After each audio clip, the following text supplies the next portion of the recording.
পেহেলগামে সন্ত্রাসী হামলার পর অবৈধ অনুপ্রবেশের ধোঁয়া তুলে ভারত জুড়ে চলছে ধরপাকড়, যার বড় শিকার দেশটির বিভিন্ন রাজ্য ও পশ্চিমবঙ্গের বাঙালি মুসলমান। দেশটির প্রশাসন তাদেরকে অনেককেই অবৈধ বাংলাদেশি বলে দাবি করলেও বিবিসি বাংলার অনুসন্ধান বলছে যে আটক প্রায় সবাই ভারতের মুসলিম নাগরিক।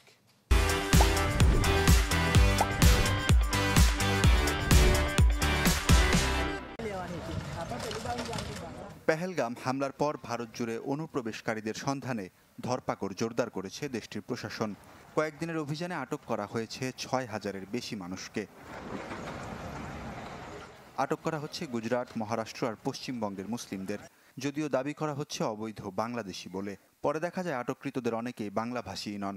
আধার কার্ড, রেশন কার্ড, ভোটার পরিচয়পত্র, আয়কর বিভাগের প্যান কার্ড থাকা সত্ত্বেও তাদের তুলে নিয়ে যাচ্ছে পুলিশ। কয়েকদিন পেরিয়ে গেলেও আটককৃতদের সন্ধান পাচ্ছে না পরিবারের সদস্যরা। সামনে আসছে উত্তরপ্রদেশ, ওড়িশা আর মহারাষ্ট্রে পশ্চিমবঙ্গের বাংলাভাষী মুসলমানদের হয়রানির চিত্র। চাকরি কিংবা ব্যবসার কাজে অন্য রাজ্যে গিয়ে এমন আটকের শিকার হয়েছেন ভারতীয় অনেক বাঙালি।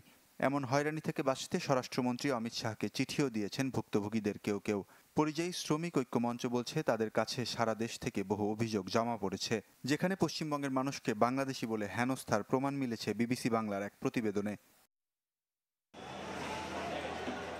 গুজরাট পুলিশের সন্দেহ, আধার কার্ড বা ভোটার পরিচয়পত্র সহ প্রয়োজনীয় নথি বেআইনি উপায়ে বানিয়ে নিতে পারে ভিনদেশিরা। তাই পশ্চিমবঙ্গ, আসাম, ত্রিপুরা ও মেঘালয় সহ বাংলাদেশ সীমান্ত লাগোয়া কয়েকটি রাজ্যে বিশেষ দল পাঠানোর সিদ্ধান্ত নিয়েছে গুজরাট প্রশাসন।